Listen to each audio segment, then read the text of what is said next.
Bharatiya Janata party के राष्ट्रीय अध्यक्ष आदरणीय राजनाथ सिंह जी, गोवा के लोकप्रिय मुख्यमंत्री श्रीमान मनोहर जी, उप मुख्यमंत्री जी श्रीमान अरुण जी, मंचावर बसलेले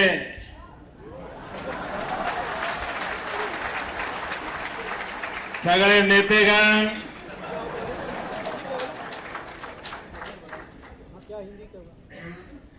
गोवांचे कार्यकर्ता बंधू भगिनी, नमस्कार. कसे काय? मजेत का? मजामा.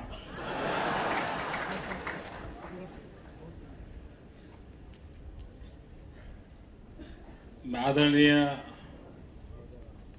राजनाथ जी का बहुत आभारी हूं कि मुझे न सिर्फ एक नए कार्य की जिम्मेवारी दी है, लेकिन उन्होंने कार्यकर्ता की नजरों में, देश की जनता की नजरों में एक बहुत ही बड़ा सम्मान दिया है. मैं उनका बहुत बहुत आभारी हूं.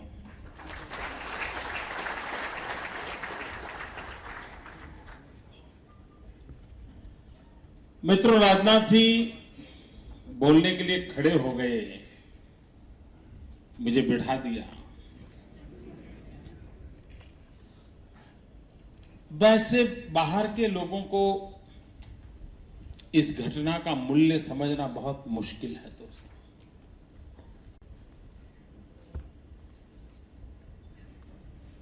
सिर्फ पद होने पर व्यक्ति ऐसा नहीं करता है, दिल होने पर करता है.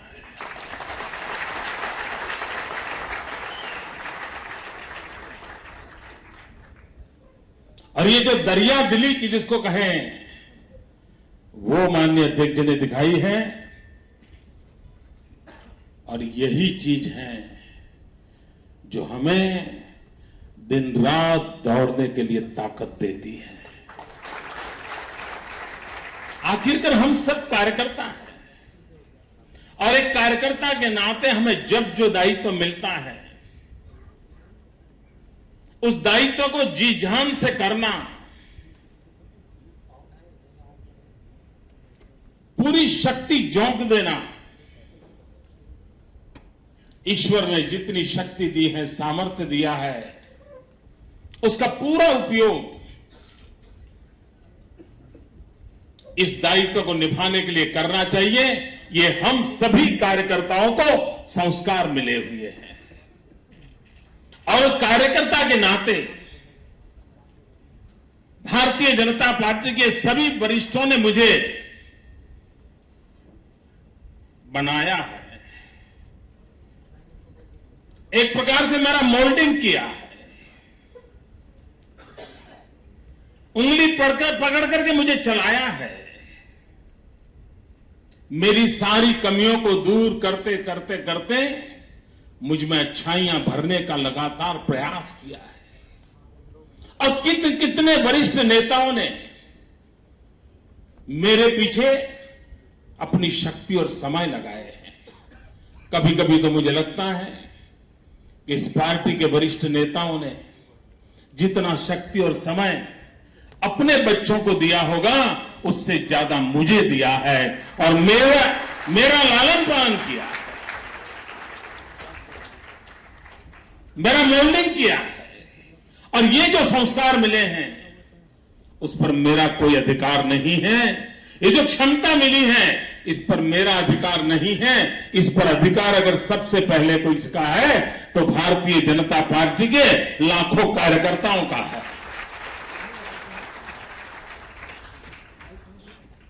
देश के सामान्य नागरिकों का है.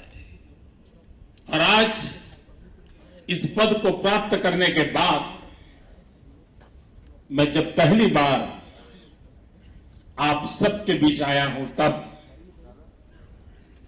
मैं आपको कहना चाहता हूं मित्रों, हम उस पार्टी के कार्यकर्ता हैं, हम उस परंपरा के सिपाही हैं जहां पदभार यह व्यवस्था है, कार्यभार ये जिम्मेवारी होती है। पदभार किसी एक को होता है, कार्यभार सभी लाखों लागों पे होता है। और इसलिए पदभार और कार्यभार दोनों को संतुलित रूप से चलाते हुए हम सभी मिलकर के इस देश के सामान्य नागरिक की जो आशा आकांक्षा है उसको परिपूर्ण करने में कोई कमी नहीं छोड़ेंगे। ये मुझे भाजपा के कार्यकर्ताओं का पर विश्वास है। मित्रों, मुझे भाजपा के कार्यकर्ताओं पर विश्वास इसलिए है, एक समय था जब गोवा में भारतीय जनता पार्टी के कार्यकर्ता जी जान से लगते थे। स्वतंत्र गोवा के आंदोलन में जगन्नाथराव जोशी जैसे महापुरुषों ने जुल्म सहे थे, जेलों में जिंदगी गुजारी थी, और भारतीय जनसंघ का उस जमाने का कार्यकर्ता इस गोवा की आजादी के लिए जी जान से खपा रहता था मित्रों। अब तब कहां पता था कि हम कभी इस राज्य के भाग्य के नियंता भी बन सकते हैं। जब हमारी जमानतें जब्त होती थी, उम्मीदवार ढूंढने के लिए जाना पड़ता था, तब भी भारत मां की जय कह करके ये हजारों कार्यकर्ता दिन रात लगे रहते थे। यह पूंजी किसके पास है? आज केरल में देखें, नागालैंड, मिजोरम, त्रिपुरा में देखें मित्रों, कई और कई हमारे कार्यकर्ताओं ने जिंदगी गंवाई है, उनको मौत के घाट उतार दिया गया, हमें अपने विचारों से विचलित करने का प्रयास किया गया, लेकिन उसके बावजूद भी न भारतीय जनसंघ का या भारतीय जनता पार्टी का कार्यकर्ता न उसने रुकने का नाम लिया, न उसने थकने का नाम लिया, न उसने झुकने का नाम लिया। यही तो विरासत है जिसको लेकर के हम आगे बढ़ रहे हैं। और इसलिए भाइयों बहनों, हमारे कार्यकर्ता नाम की जो व्यवस्था है, कार्यकर्ता नाम का हमारे पास पद जो है, और यहां जिला कक्षा के कार्यकर्ताओं को बुलाया गया है। ये जिला स्तर के कार्यकर्ता जब मेरे सामने बैठे हैं, तब ये पार्टी में ऐसे अनेक लोग होंगे जिनका कभी अखबार में नाम नहीं छपा होगा, ऐसे अनेक लोग होंगे जिनका चेहरा कभी टीवी पर दिखाई नहीं दिया होगा, अनेक लोग होंगे जिनकी पहचान तक नहीं होगी, लेकिन 2-2, 3-3 पीढ़ी से पूरा का पूरा परिवार भारत मां की जय करते करते अपना परिवार लुटाता रहा है, तब जाकर के पार्टी बनी है।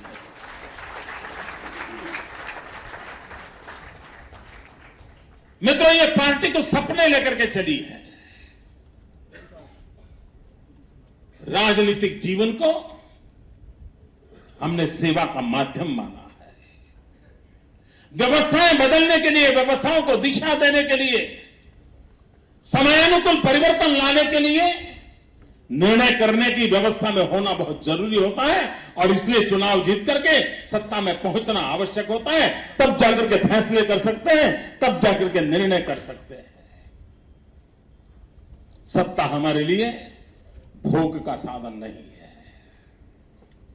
मित्रों, आदरणीय राजनाथ सिंह जी भी मुख्यमंत्री थे, केंद्र में मंत्री थे, हिंदुस्तान के सबसे बड़े प्रदेश के मुख्यमंत्री थे, उत्तर प्रदेश के।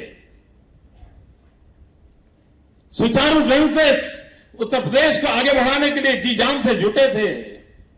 लेकिन क्या कभी हमारे में से किसी ने उनकी सरकार पर कोई आरोप लगा था ऐसा सुना है? क्या कभी सुना है आपने? क्या मनोहर पर्रिकर पर कोई आरोप लगता है? क्या भारतीय जनता पार्टी के किसी मुख्यमंत्री पर आरोप लगता है? तो मित्रों, ये दिल्ली में बैठे उन पर दिन रात क्यों लगता है?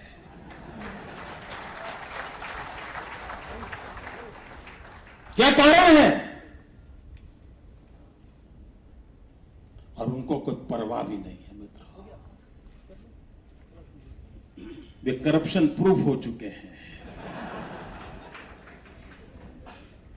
उनको इसका कोई असर ही नहीं होता है। और हंसी मजाक में निकाल देते हैं मित्रों। और कितनी बेशर्मी तो देखो,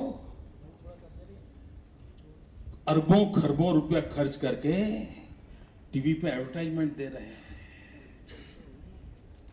भारत के निर्माण पे हक है मेरा। लोग कहते हैं भारत के निर्माण पे शक है मेरा।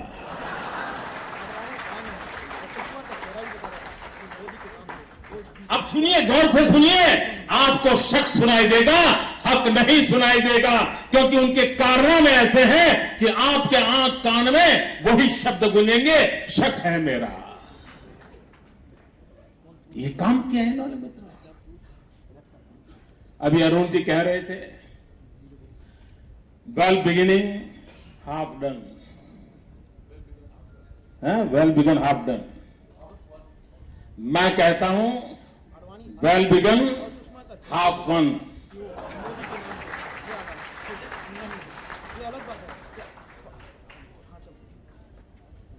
मित्रों, एक सही नेतृत्व में भारतीय जनता पार्टी जो काम कर रही है, और हम सबको जो छोटा मोटा दायित्व मिलता है,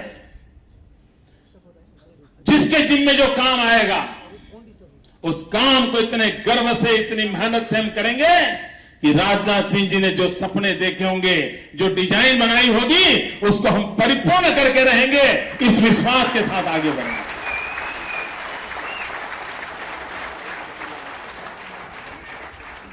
मित्रों,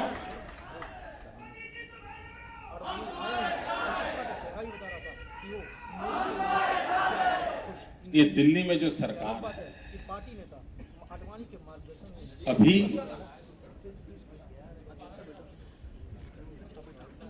क्या समस्या है भाई आपको? आप तो जीटीवी वाले हैं, तो वो तो बहुत अच्छे लोग होते हैं।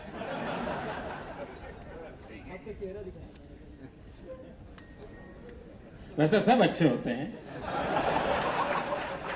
वरना कल एक स्टोरी चलेगी, ब्रेकिंग न्यूज।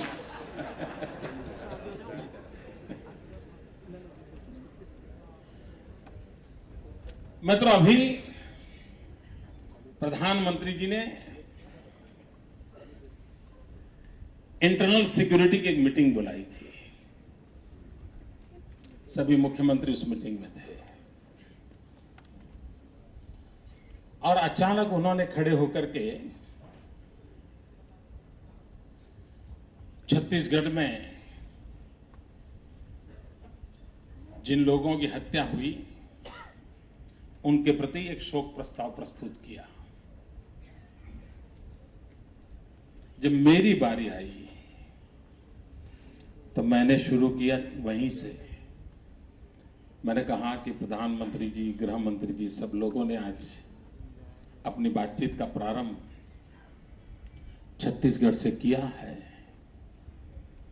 और मृतात्माओं के प्रति श्रद्धांजलि के भाव प्रकट किए हैं। मैं भी उसमें मेरा स्वर मिलाता हूं, लेकिन साथ साथ छत्तीसगढ़ में सामान्य मानवी की रक्षा करते करते जो शहीद हुए, उन पुलिस के जवानों के लिए भी मैं अपने श्रद्धा सुमन अर्पित करता हूं। मैंने कहा, मैं इसके साथ साथ हिंदुस्तान के 2 सिपाहियों के सर काट के ले गए हैं, उन शहीद सिपाहियों के प्रति भी अपने श्रद्धा सुमन अर्पित करता हूं।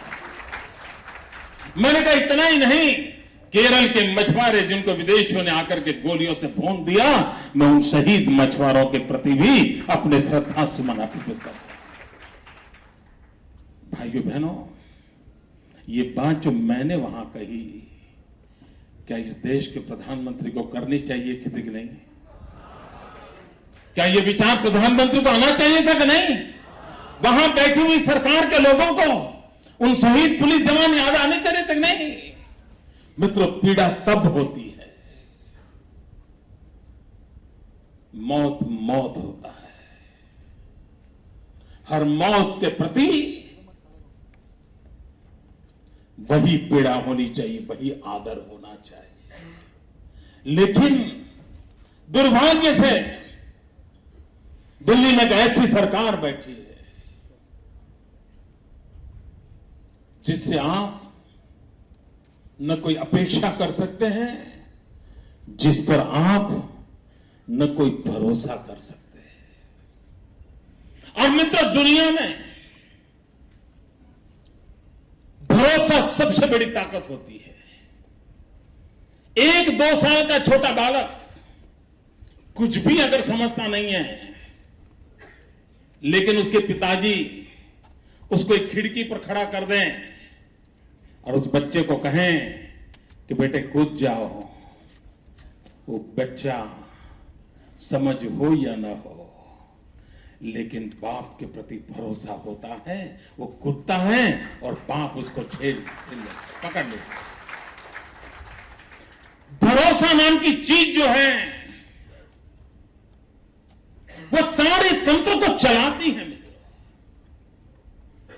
और एक बार भरोसा खत्म हो जाए, आप घर से ऑफिस से घर निकले हो और अगर आपको भरोसा न हो कि घर में खाना पका होगा कि नहीं पका होगा, तो आप जरूर बाजार से कुछ थैले में लेकर के जाओगे। क्यों? पता नहीं पका होगा कि नहीं पका होगा। जब भरोसा टूट जाता है तब लोग और रास्ते ढूंढते हैं। आज देश में भरोसा टूट चुका है। इतना ही नहीं, हर पल प्रति पल एक के बाद ऐसी घटनाएं घट रही हैं जिसमें देश का भरोसा टूटता ही जा रहा है, टूटता ही जा रहा है। आज दिल्ली के अंदर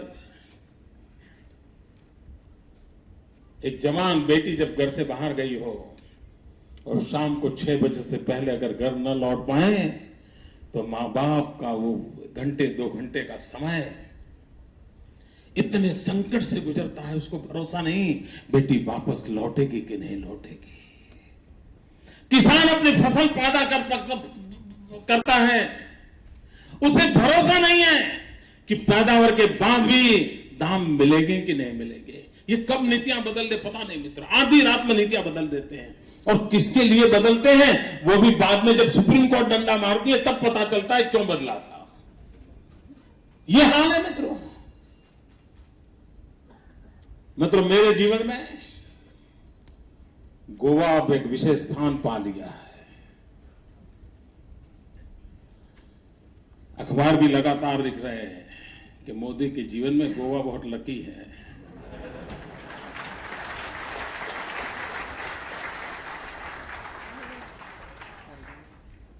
मुद्दा मोदी के लक का नहीं है।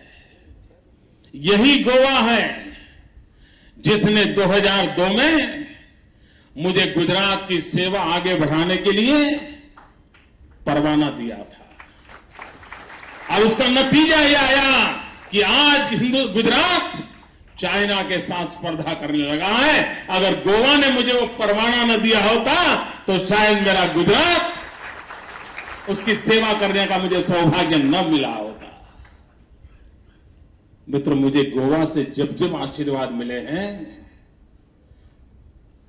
उस काम ने नई ऊंचाइयां पार की है। और इसलिए मुझे भरोसा है इस बार भी कि गोवा ने मुझे जो आशीर्वाद दिए हैं और अध्यक्ष जी ने जो कार्य दिया है वो भी शानदार जानदार तरीके से यशस्वी होगा, ये मेरा विश्वास है।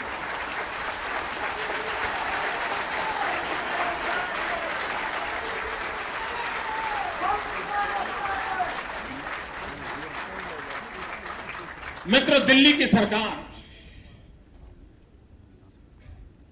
वो हिंदुस्तान के संघीय ढांचे को स्वीकार करने के लिए मूड में नहीं है।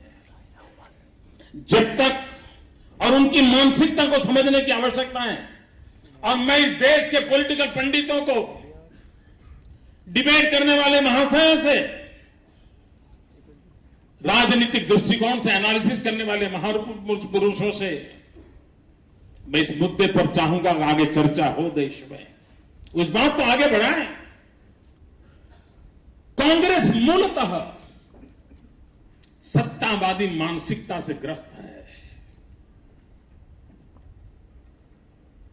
उसे कुछ कम मंजूर नहीं होता है। जब तक दिल्ली में उनकी सरकार थी, राज्यों में उनकी सरकार थी, पंचायतों में उनकी सरकार थी, उनको न कोई कानून बनाने की इच्छा होती थी, न कोई परिवर्तन लाए, वो सब गाड़ी मजे से चलती थी, मौज चलती थी। पंचायत से पार्लियामेंट तक उन्हीं का झंडा फहरता था, कोई परवाह नहीं, चलते रहते थे।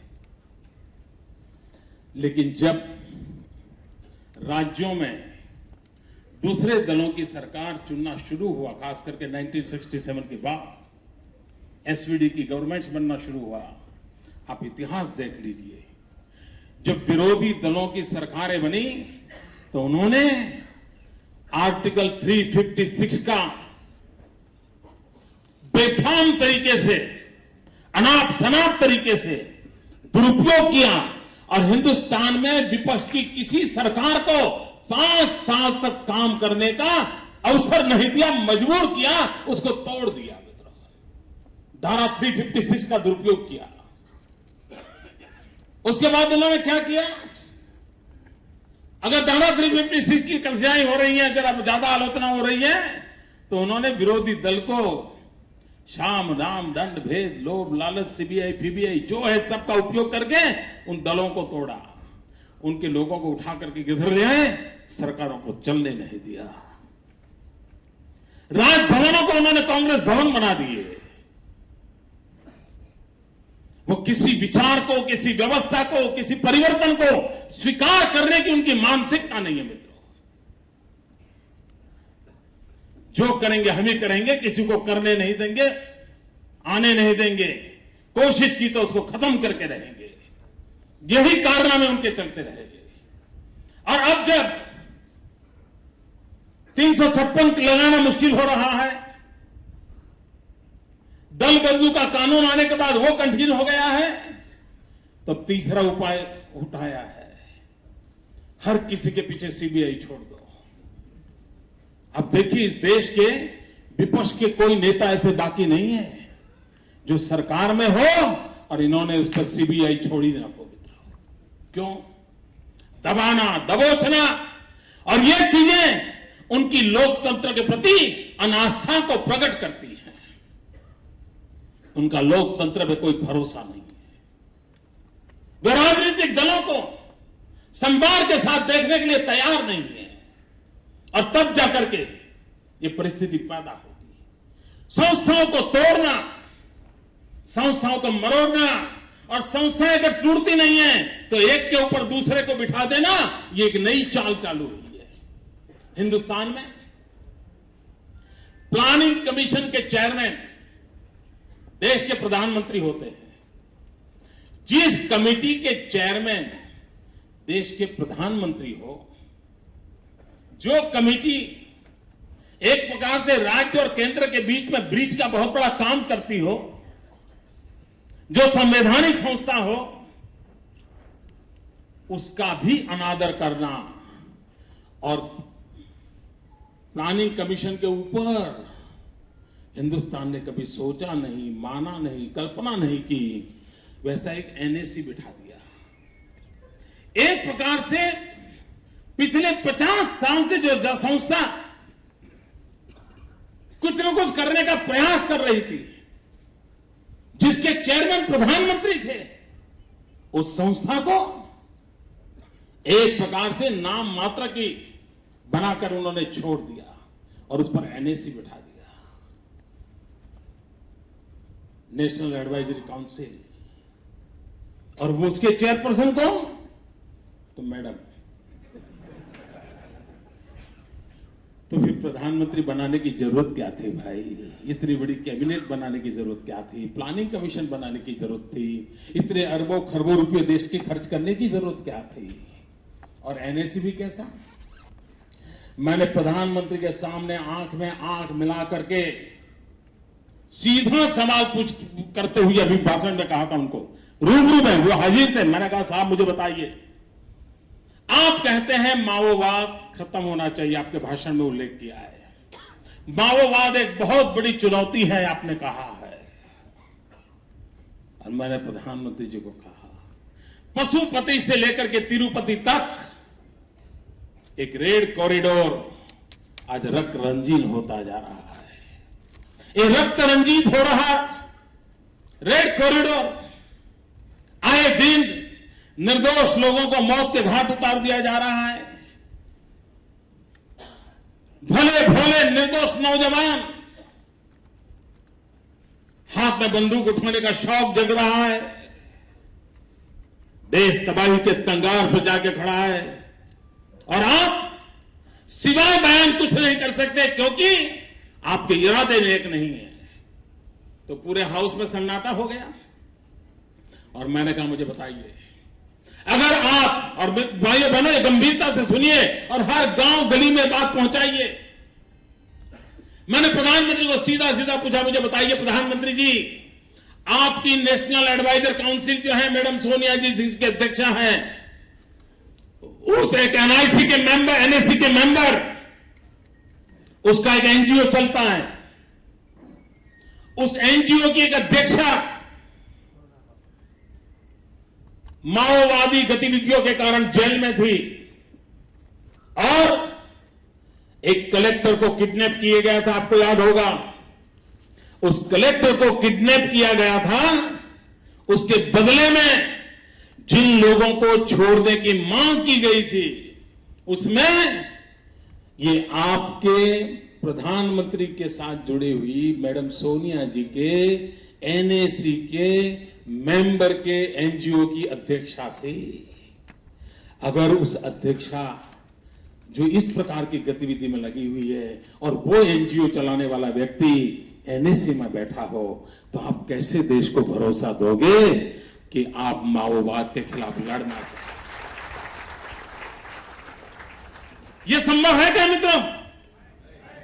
अरे जो पाप कर रहे हैं उन पापियों के साथीदार को अगर आप बगल में बिठाओगे तो पाप नष्ट होने की संभावना है, लेकिन उनको कोई शर्म ही नहीं है। इतना ही नहीं, मैंने प्रधानमंत्री जी से कहा कि प्रधानमंत्री जी सिर्फ मैडम का भी मुद्दा है, ऐसा नहीं है, आप भी बाकी नहीं हो। तो जरा चौंक गए, वैसे तो बहुत स्वस्थ बैठे थे, हिलते नहीं थे, आंख भी नहीं हिलती थी, ऐसे देखा है ना आपने? इधर उधर कुछ नहीं। लेकिन जैसे ही मैंने कहा ऐसा चेतना आ गई। मैंने कहा प्रधानमंत्री जी सिर्फ एनएसी में नहीं, खुद के आपके प्लानिंग कमीशन में आपने उस व्यक्ति को बनाया है मेंबर, एक कमेटी का चेयरमैन बनाया है जिस पर माओवाद की गतिविधियों का आरोप लगे हुए हैं, जो जेल में थे। भले कोर्ट ने आज उनको जगह दे दी हो, लेकिन इसका मतलब यह नहीं होता है कि आप रातों रात उनको सर पे बिठा करके इस देश के पुलिस को डिमोलाइज कर दो। माओवाद के खिलाफ जो लड़ रहे हैं, जिनकी जान की बाजी लगा रहे हैं, गोलियों को झेल रहे हैं, उसको इस प्रकार से अपमानित करने का कोई कारण नहीं था। प्रधानमंत्री के पास जवाब नहीं था। मैं तो उस मीटिंग में हम लोगों ने जितने सवाल उठाए, और मैंने अकेले ने नहीं उठाए हैं, एनडीए सरकार के, एनडीए से जुड़ी हुई सभी सरकारों ने, सभी राज्य सरकारों ने दिल्ली सरकार को ढेर सारे सवाल पूछे थे। मित्रों, अब तक दिल्ली की सरकार जवाब देने के लिए हिम्मत नहीं करती है। आप जान सकते हो, अगर राष्ट्रीय सुरक्षा के मुद्दे पर ऐसा अगर झुलमुल रवैया रहा उनका, निर्दोष लोग मारे जाए और उनको वेदना तक न हो, बयान देने से अधिक कोई काम ना हो तो मित्रों देश कैसे चलेगा? और क्या सही नहीं है कि जब होम सेक्रेटरी मिस्टर पिल्लाई थे तब एक हिम्मत के साथ वो आगे बढ़ रहे थे, माओवाद के खिलाफ लड़ने की रणनीति बना रहे थे। जरा देश की जनता को बताया जाए वो कौन लोग थे जिन्होंने होम सेक्रेटरी को काम करने से रोका था? वो किसका निर्णय था जिसने होम सेक्रेटरी को हर काम पर रुकावटें पैदा की थी? किसने किया था ये? एक भी व्यक्ति यूपीए का पार्टनर स्टेट का नहीं था। ये सारा पाप करने वाले लोग उन्हीं की पार्टी के सारे लोग थे मित्रों। और वही माओवादियों ने सार्वजनिक जीवन में काम करने वाले व्यक्तियों को मौत के घाट उतार दिया। वो कोई किसी भी दल में क्यों ना हो, लेकिन भाइयों बहनों, इंसान की मौत मौत होती है, उसकी पीड़ा सबको होनी चाहिए। लेकिन दुर्भाग्य है दिल्ली की सरकार को इसकी पीड़ा नहीं है, और तब जाकर के निर्दोष लोग मारे जा रहे हैं। मित्रों इतना ही नहीं, ये कभी कभी कहते हैं कि हमारे साथी पक्षों के कारण हम ये कोएलिशन कंपल्सन है, ऐसा एक शब्द बोलते हैं, कोएलिशन कंपल्सन। मैंने एक बार उनको पूछा, मैंने कहा प्रधानमंत्री जी बताइए इस देश के विदेश मंत्री कौन है उस समय के? वो तो मैंने कहा आप ही की पार्टी के थे। वो विदेश में गए, यूएन की मीटिंग में बैठे थे, और क्या किया? दूसरे देश का भाषण पढ़ना शुरू किया। वाह क्या सीन है। तो समझ आते हैं भाई, कोई ऐसा फॉरेन मिनिस्टर हो इस देश का कि जो किसी दूसरे देश के भाषण को पढ़ना शुरू करे? अब ये कोएलिशन धर्म का कंपल्सन था क्या? आप औरों को दोष दे रहे हो? ये कोई तरीका है क्या देश चलाने का? अगर आप देश ऐसे ही चलाओगे, नॉन सीरियस है मित्रों, हम लोगों की मुसीबत का कारण है वो नॉन सीरियस है। उन्होंने इस देश की जनता को टेकन फॉर ग्रांटेड माना है। उनको इस देश के नौजवानों के भविष्य की परवाह नहीं है मित्रों। उन्होंने पिछले मैनिफेस्टो में कहा था 1 करोड़ लोगों को रोजगार देंगे। मित्रों आज मैं पूछना चाहता हूं, हमने तो नहीं कहा था कि आप ये करो, आपने देश को कहा था, आप वोट ले गए थे। क्या देश के 1 करोड़ नौजवानों को आपने रोजगार दिया? मित्रों आपको जानकर के आश्चर्य होगा और आनंद भी होगा। भारत सरकार का रिपोर्ट कहता है कि पिछले 5 वर्ष में हिंदुस्तान में जो कुल रोजगार मिले हैं उन रोजगार में से 80% रोजगार भारतीय जनता पार्टी और उनके साथी पक्षों की सरकारों ने दिया है। 80%। 20% में यूपीए की सरकार है और केंद्र की यूपीए सरकार आती है मित्र। तो आपने किया क्या दिया देश को आपने? मित्रों चाइना, उसके साथ हमारी स्पर्धा चल रही है। पूरा विश्व सोच रहा है चाइना आगे निकल जाएगा, हिंदुस्तान आगे निकल जाएगा, एक चर्चा चल रही है। उस चाइना ने युवकों को स्किल डेवलपमेंट के लिए जो अभियान चलाया, एक तरफ पूरी विश्व एक तरफ है और एक तरफ अकेला चाइना है, इतना बड़ा तूफान खड़ा किया हुआ है और हम उंगलियों पर गिन रहे हैं कितना हुआ। कैसे परिवर्तन आएगा?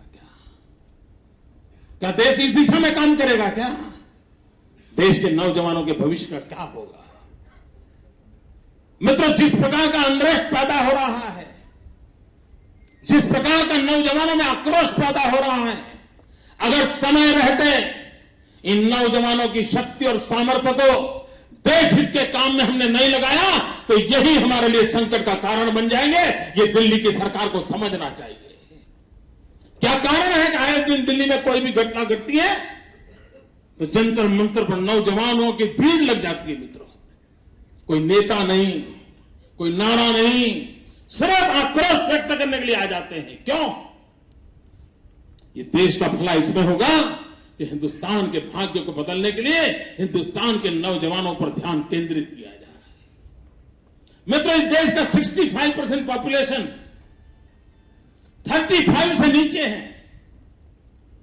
35 से कम उम्र की संख्या 65% से ज्यादा है। मित्रों, ये डेमोग्राफिक डिविडेंड है। कितना बड़ा सौभाग्य है कि हम विश्व के सबसे जवान देश है। मित्रों, जिस घर में बेटा जवान होता है वो मां बाप कितने खुशी आनंद करते हैं। ये देश है कि जहां ऐसे लोग बैठे हैं कि जहां जवान को बोझ लगता है। मित्रों, जवान अगर जो बोझ लगता है तो भारत का भाग्य कौन बदलेगा। और इसलिए भाइयों बहनों, दिल्ली की सल्तनत पूरी तरह विफल हो चुकी है। किसी मोर्चे पर उन्होंने सही काम नहीं किया है। कोई काम ढंग से पूरा नहीं किया है।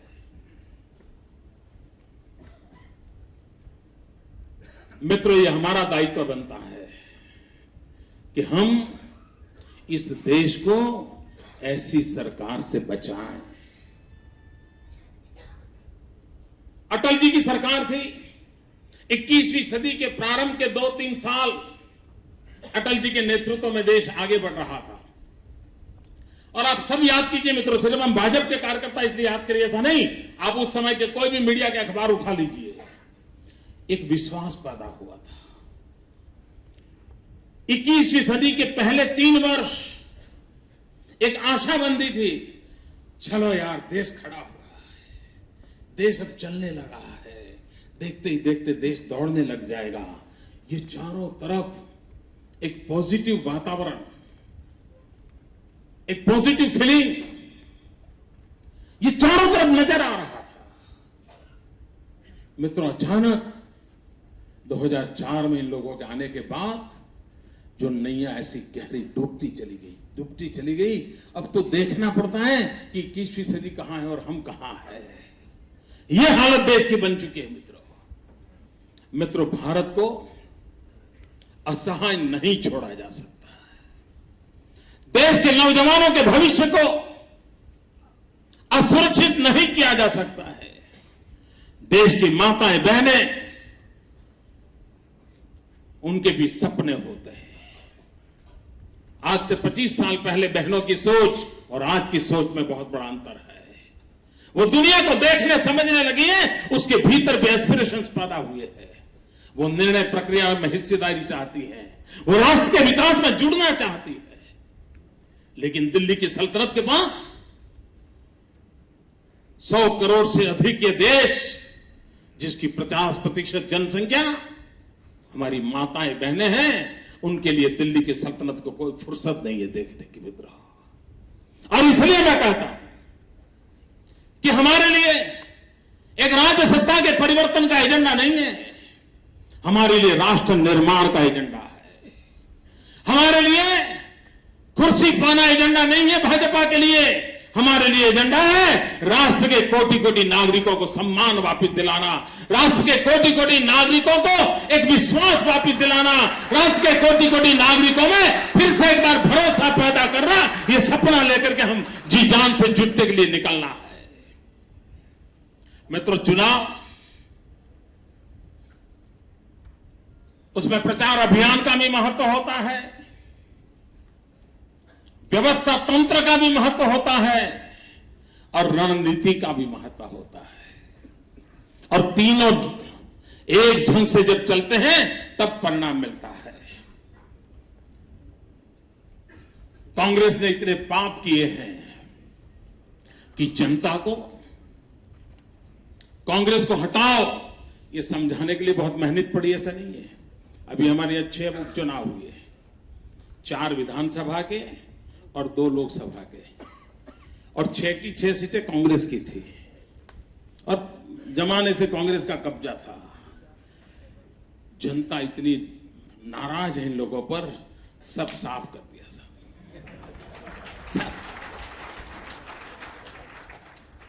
और मार्जिन भी इतना दिया है कि मित्रों, कांग्रेस के लोग समझ ही नहीं पाएंगे कि जनता का मिजाज क्या है। भाइयों बहनों, हम इस बात को लेकर के चलें, हम अखबार में दिखें या न दिखें, टीवी पर चमके या न चमके, हम कोशिश करें जनता जनार्दन के दिलों में हमारी जगह बन जाए। दोस्तों,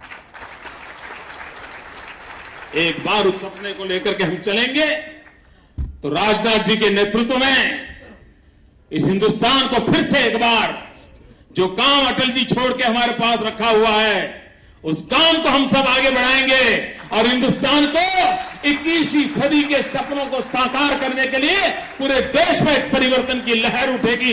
इसी एक अपेक्षा और सब शुभकामनाओं के साथ और फिर एक बार मनोहर जी को मैं बहुत बहुत बधाई देता हूं, बहुत बहुत शुभकामनाएं देता हूं। मैं जानता हूं मित्रों, मैं भी एक मुख्यमंत्री हूं, वे भी मुख्यमंत्री हैं, तो परेशानियां मैं जानता हूं। आप देखिए गोवा में माइंस का कितना बड़ा संकट आया है, सारी एक्टिविटी रोक ली है ना, यही हुआ है ना। ये दिल्ली सरकार है, उसने दो काम करती है। एक, जो कुछ भी है उसको बांटो, इसको दे दो, इसको दे दो। क्यों? क्योंकि कुर्सी वापस आ जाए। अच्छे काम के लिए रुपये खर्च करने की न उनको समझ है न करने का इरादा है। और दूसरी तरफ पॉलिसी पैरालिसिस। आप देखिए उनकी नीतियों की ये दुर्दशा के कारण हिंदुस्तान में एक तरफ 30,000 मेगावाट बिजली उत्पन्न करने वाले कारखाने पड़े हुए हैं, फिर भी देश अंधेरे में है। क्यों? कोयला नहीं है। कोयला क्यों नहीं है? कोयला देने की पॉलिसी नहीं है। पॉलिसी क्यों नहीं है? प्रधानमंत्री ने जहां पूछना है वहां से जवाब नहीं आया है। आप मुझे बताइए भैया, अगर ऐसा ही चलेगा तो देश में कितने दिन औरों को जिनके पास कोयला है कितने दिन चलेगा? हमारे गुजरात में मित्रों आज हमारी 3,000 से ज्यादा मेगावाट बिजली के कारखाने बंद पड़े हैं। क्यों? कोयला नहीं है, गैस नहीं है। कारण दिल्ली सरकार का निर्णय नहीं है। क्या कोई देश ऐसे चल सकता है? मैं तो हैरान हूं साहब इन लोगों के दिमाग पर। अभी एक क्रिकेट का गड़बड़ हुआ तो जो महाशय सुप्रीम कोर्ट में वकालत करते थे, सालों तक जिंदगी काला कोट पहन करके बिताई है, वो अचानक टीवी पे आकर के बोलते हैं कि हम इसके लिए कठोर कानून बनाएंगे। उनको मालूम नहीं है कि ये कानून बनाने का कार्यक्षेत्र राज्य का है, ये केंद्र का सब्जेक्ट नहीं है, फिर भी वो बोल देते हैं। अब लोग पूछते क्यों नहीं बनाया, तो अब समझ में आया कि यार ये तो हमारा काम नहीं था, हम तो यूं ही बोल दिए थे। ऐसे लोग मिनिस्टर हो सकते हैं क्या देश में? उनको हाँ बहुत एक तो वो एक मॉडल कानून बना करके बेशक बना नहीं सकते कानून, लेकिन जिन लॉ मिनिस्टर को इतना प्राइमरी नॉलेज नहीं है वो आपका न्याय कर रहा है, बताओ क्या होगा भाई? ये हालत है जी। मैं ऐसी सैकड़ों चीजें आपको गिना सकता हूं दोस्तों, और इसलिए मैं कहता हूं मित्रों, इस देश को कांग्रेस मुक्त भारत बनाना यह हमारा सपना होना चाहिए। और इसलिए हमारा संकल्प होना चाहिए कांग्रेस मुक्त भारत का निर्माण। सारी समस्याओं की एक ही जड़ी बूटी है मित्रों, आपको हर समस्या का जवाब एक ही में है, देश को कांग्रेस से मुक्त करो। अगर कांग्रेस से मुक्त करेंगे हर समस्या का समाधान मिलेगा, विकास की नई ऊंचाइयां मिलेगी, बेरोजगार को रोजगार मिलेगा, माता बहनों को सुरक्षा मिलेगी, राष्ट्र गौरव के साथ आगे बढ़ेगा, गांव गरीब किसान खेत और खलिहान के अंदर खुशहाली की नौबत आएगी। शर्त यही है, कांग्रेस भगाओ।